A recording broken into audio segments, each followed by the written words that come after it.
በስመ አብ ወወልድ ወመንፈስ ቅዱስ አሐዱ አምላክ አሜን። እግዚአብሔር ቤተሰቦች ሁላችሁ በሀገር ውስጥም ያላችሁ በውጭም ሀገር ያላችሁ እንደምናችሁ፣ አምላካችን እግዚአብሔር ስሙ የተመሰገነ ይሁን። እንግዲህ ከዚህ በፊትም እንደምናቀርብላችሁ እስቲ ዛሬ ስለ አንድ መጽሐፍ መቅድም እነግራችኋለሁ። መጽሐፉ ምንድነው? ማር ይስሐቅ ስለሚባለው መጽሐፍ ነው። እንግዲህ ማር ይስሐቅ ምንድነው መጽሐፉ ምን ይዟል የሚለው ነገር ባጭሩ ምነግራችሁ ይሆናል፣ ወይም ደግሞ መቅድሙን አነብላችኋለሁ። ስለ መጽሐፉ የሚናገር ነው። ከዛ በፊት ግን ሁላችሁም አንድ ነገር ብትተባበሩኝ ደስ ይለኛል።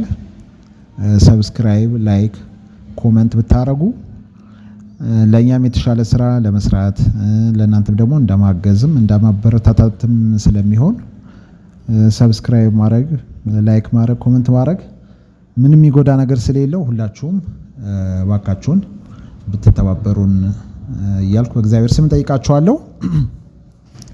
እንግዲህ ወደ መጽሐፉ ሲሄድ በስመ አብ ወወልድ ወመንፈስ ቅዱስ አሐዱ አምላክ አሜን። ይህ መጽሐፍ ማር ይስሐቅ ይባላል። የማር ይስሐቅ ብሔሩ፣ ነገዱ፣ ሀገሩ፣ ሙላዱ ሶሪያ ነው። የማር ይስሐቅ ማለት ነው። መጽሐፍ የተማረበት ሚስጥር የት ነው ቢባል ቂሳሪያ ነው። ቂሳሪያ ለምን ሄደ ቢሉ ከኤፍሬም ዘንድ ለመማር ነው። የኤፍሬም ሀገሩ ሶሪያ አይደለም ወይ ቢሉ ለዚህስ ምክንያት አለው። ምክንያቱ ምንድነው? አርዮስ ወልድ ፍጡር በባህሪ መለኮቱ አለ። አርዮስ ምን አለ? ወልድ ፍጡር በምን በባህሪ መለኮቱ አለ። ሎቱ ስብሐት። ንጉሥ ቆስጠንጢኖስም ጉባኤ በኒቅያ ይሁን ብሎ አዋጅ ነገረ ይላል። ንጉሥ ቆስጠንጢኖስ ጉባኤ ቤት ይካሄዳል በኒቅያ ይሁን ብሎ አዋጅ ነገረ። በዚህ ምክንያት 318 ሊቃውንት ተሰበሰቡ። ከነዚህም አንዱ ማን ነው? ያዕቆብ ዘንጽቢን ነው። እንግዲህ ዘንጽቢን ምንድነች? ሀገር ነች። ያዕቆብ ዘንጽቢን ከንጽቢን ሀገር ያለው ያዕቆብ እንግዲህ ለአርዮስ መልስ ሊሰጡ ከነበሩት ውስጥ አንዱ ነው ማለት ነው። ከ318 ሊቃውንት ውስጥ አንዱ ነው። ቅዱስ ኤፍሬምም የያዕቆብ ዘንጽቢን ደቀ መዝሙር ነው። ቅዱስ ኤፍሬም የያዕቆብ ዘንጽቢን ደቀ መዝሙር ነው። ከጉባኤ ሲሄድም አስከትሎት ሄዷል። ማን ያስከተለው? ያዕቆብ ዘንጽቢን ቅዱስ ኤፍሬምን ማለት ነው። አርዮስን ረተው ለይተው ሲመለሱ ቂሳሪያ አደሩ ይላል። በዛ ሌሊትም ራእይ ያያል። አምደ ብርሃን ተተክሎ ጨለማን ሲያርቀው አየ። ሰውነቱን ግለጽልኝ ብሎ አመለከተ። ባስልዮስ ነው አለው። የእሱ ነገር ስለምን ገለጸ ቢሉት በቦታ ቢለይ በማዕረግ እንዳልተለየ ለማጠየቅ ነው። ባስልዮስ በዛ ቦታ ላይ ባይገኝ እንኳን በምን አልተለየም ነው? በማዕረግ አልተለየም። የቀረበት በእርግና በደዌ በጉባኤ ምክንያት እንደሆነ አልታወቀም ይላል። እንግዲህ ባስልዮስ የቀረበት በምን እንደሆነ አልታወቀም። አርዮስን ለማውገዝ አርጅቶ ይሁን ደዌ ይዞት ይሁን ወይ ደግሞ ሌላ ጉባኤ ይዞት ይሁን አልታወቀም። እሱም የምዕመናን ልቦና ያጸናል፣ ብርሃኑ ጨለማውን እንዲያርቀው እሱም ከምዕመናን ልቦና ክህደትን ድንቁርናን ያርቃልና ለጊዜው ልቅር ብሎ አሰበ። በኋላስ እንኳን መምህርን ሌላውንም ቢሆን ያመጡትን ከቦታው ሳያስገቡ መሄድ አይገባምና መምህሩን ከቦታው ተመልሷል። መመለሱም ስለ ሁለት ነገር ነው። በአይነ ነፍስ ያዩትን በአይነ ሥጋ ማየት ይገባልና፣ ዳግመኛ ከእንደዚህ ያለ ሰው ቢጫወቱ ጸጋ ክብር ይገኛል ብሎ። ምክንያቱም አንዳንዴ አሁን ከትላልቅ ሰዎች ከአባቶች ስር ቁጭ ብሎ ቢጫወቱ ምን ይገኛል? ክብር ይገኛል፣ ጸጋ ይገኛልና ብሎ አልተለየውም ነው። ስለተመለሰም እንዳየ ሆኖ አላገኘውም። ሲመለስ ግን ምን ሆኖ አላገኘውም? እንዳየ ሆኖ አላገኘውም።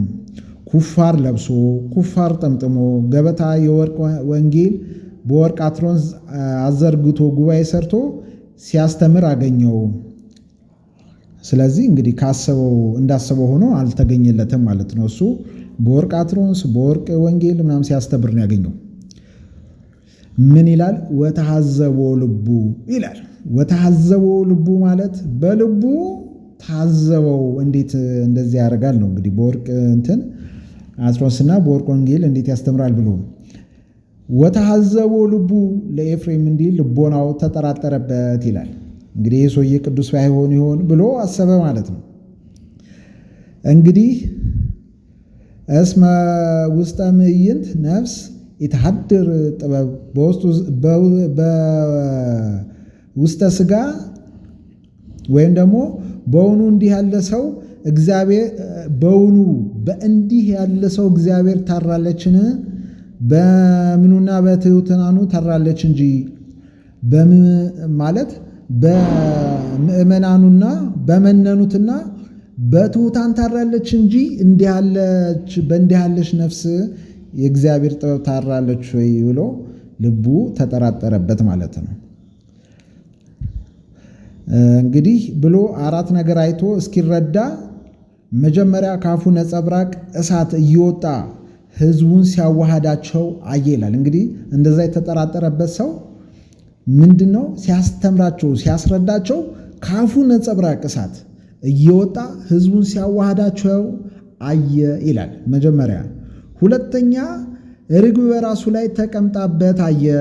ሶስተኛ ተሐዋስያን ከልብሱ ላይ ሲያርፉ እሳት እንደገባ ጅማት ኩምትር እያሉ እንደ ቆሎ ሲረግፉ አየ ይላል።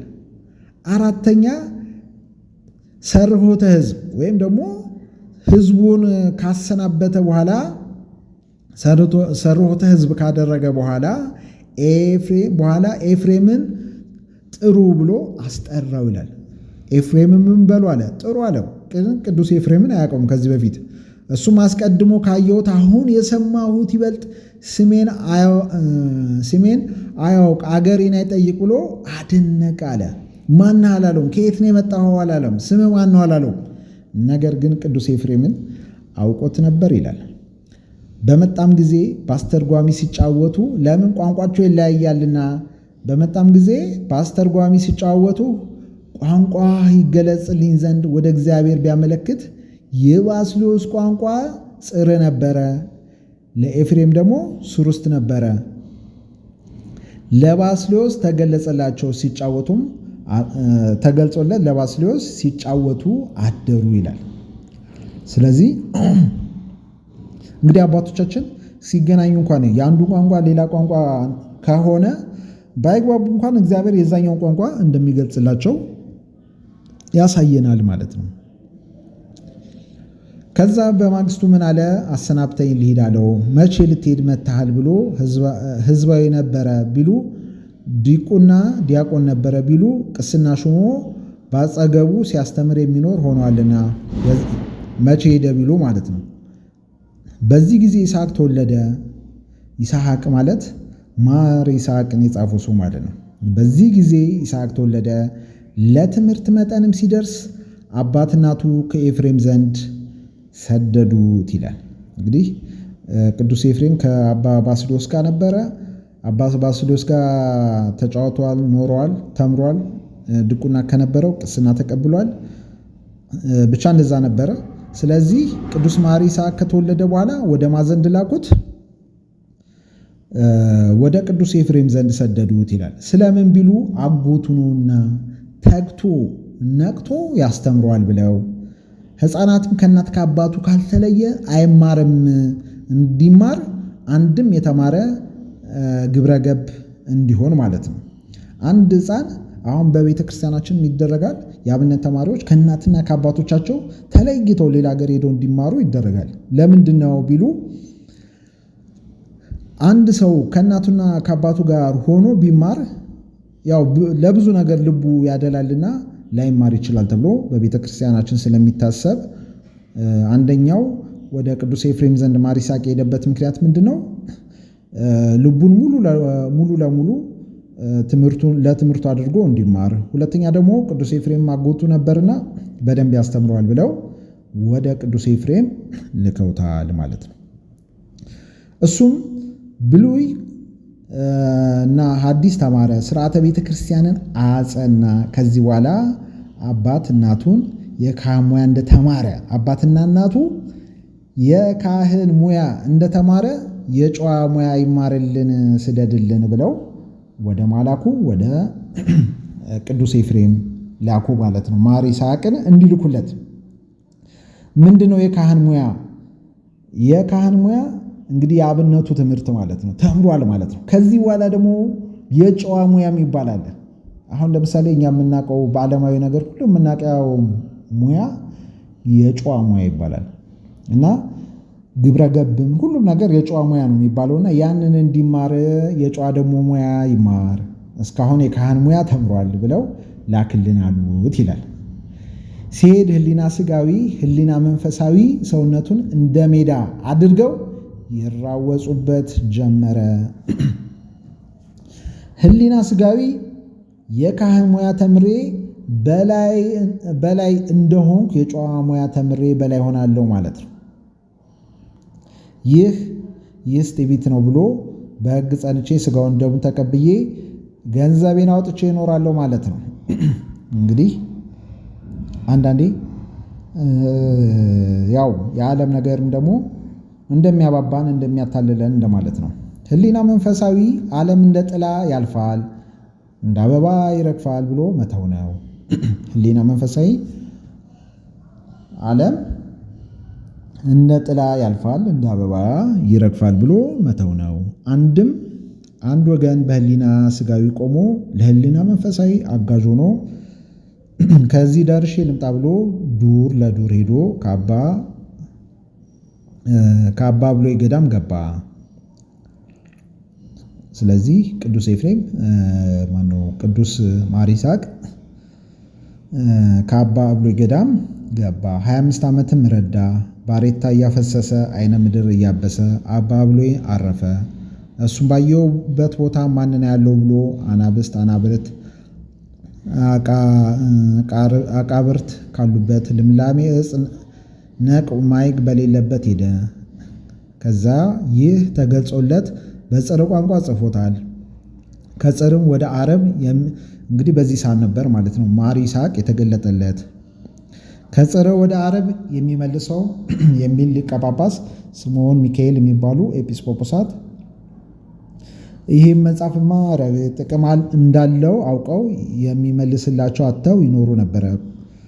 ያን መጽሐፍ የሚተረጉም ሰው አጥተው ነበር ማለት ነው። ቋንቋ ያወቀ እንደሆነ ግብር ያልገባ ያልተማረ ይሆናል። ግብረ ገብ የተማረ ቢሆን ቋንቋ የማያውቅ ይሆናል።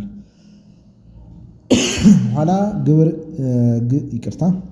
ግብረ የገባ የተማረ ቋንቋ የሚያውቅ ዲያቆን ተገኝቶ እሱ መልሶላቸዋል። ያን መጽሐፍ ማለት ነው ወደ እነሱ ቋንቋ መልሶላቸዋል።